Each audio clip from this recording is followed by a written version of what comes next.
নমস্কার প্রিয় দর্শক বন্ধুগণ, বিন্দুস রান্নাঘর চ্যানেল থেকে জানাচ্ছি আপনারা সকলে কে কেমন আছে জানাবেন।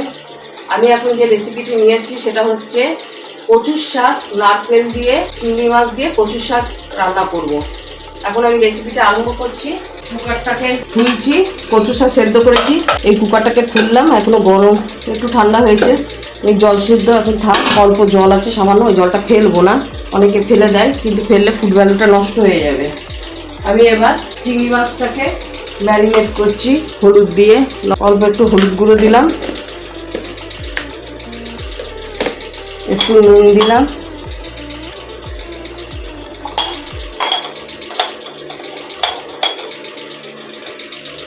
ম্যারিনেট করে মাখালাম। নুন হলুদটাকে মাখিয়ে দিলাম চিংড়ি মাছটা দিয়ে। মাখানো হয়ে গেছে নুন হলুদ। এবার আমি কড়াই একটু গ্যাসটা জ্বালবো, গ্যাস ওভেনটা জ্বাললাম। কড়াই একটু সর্ষের তেল দেবো চিংড়ি মাছটাকে ভাজার জন্য। কড়াই তেলটা গরম হলে আমি চিংড়ি মাছটা দিয়ে দেবো। এবং কড়াই তেল গরম হয়ে গেছে, এবার আমি চিংড়ি মাছটাকে দিয়ে দেবো।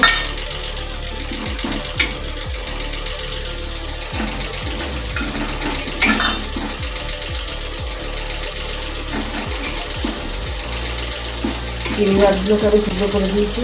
পরে চিংড়ি মাছগুলো আমি একটু টুকরো দিলাম।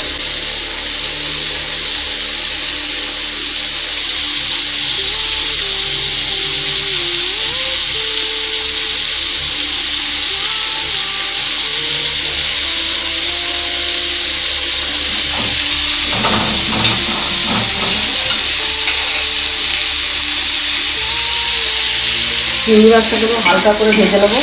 ভাজা হয়ে গেছে, এবার আমি গ্যাস ওভেনটা কমিয়ে দিলাম।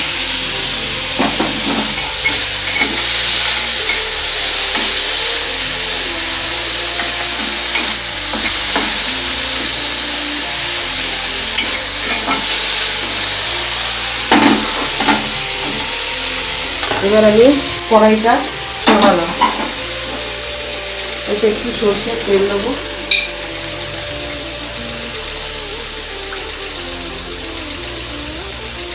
একটু সরষের তেল দিলাম, গ্যাস ওভেনটা বাড়িয়ে দিলাম। এতে আমি রাঁধুনি ফোড়ন দেবো।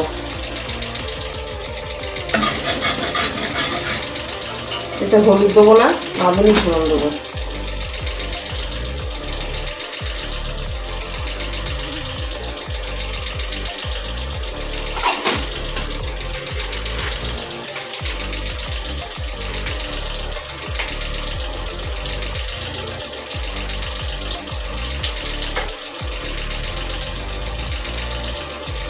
আর একটা শুকনো লঙ্কা দেবো, শুকনো লঙ্কা কেটে দেবো।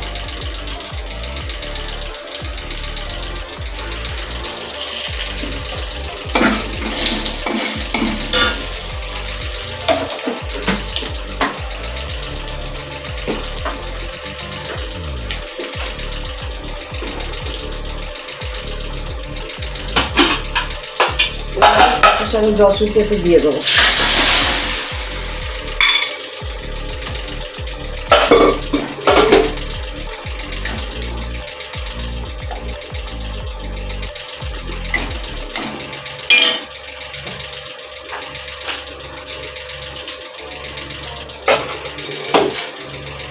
একটু নুন দেবো, 1 টিস্পুন মতো নুন দিলাম।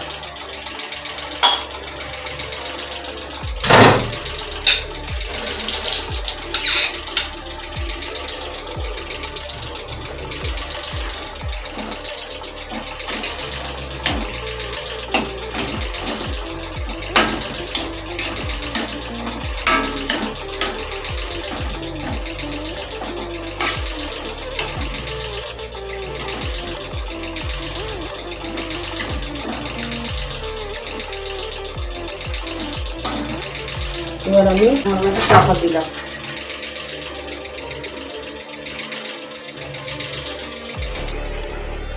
প্রিয় দর্শক বন্ধুগণ, এখন আমি কড়াইয়ের চাপাটা খুলবো, খুলে দেখি কি অবস্থায় আছে।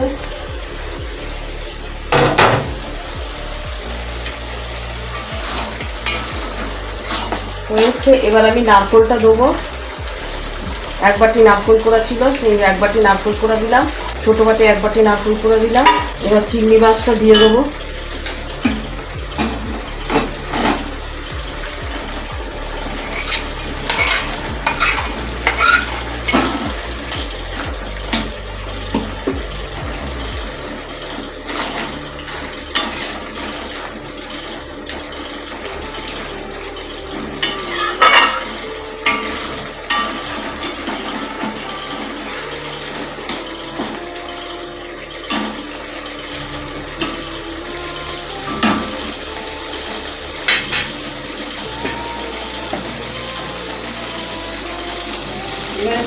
দেবো,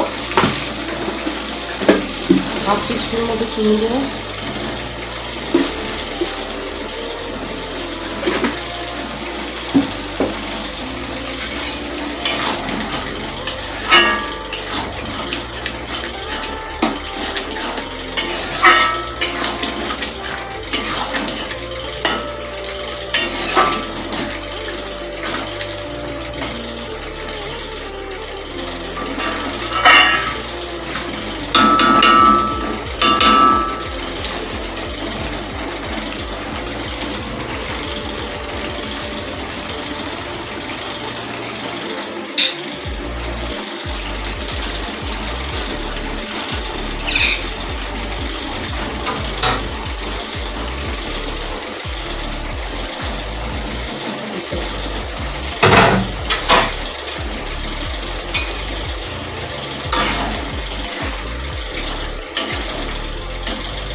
এবার আমি গ্যাস ওভেনটা অফ করে দেবো।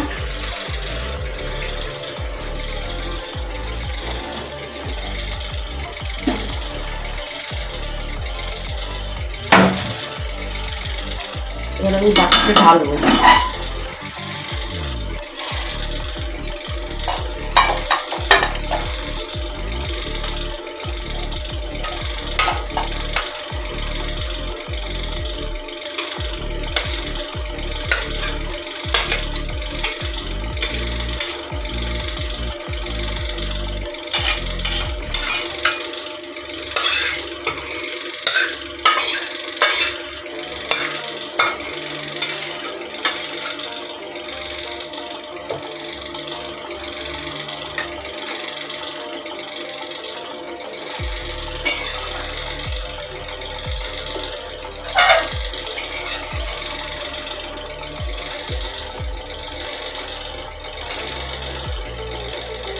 এর উপর দিয়ে একটু সরষের তেল ছিটিয়ে দেবো।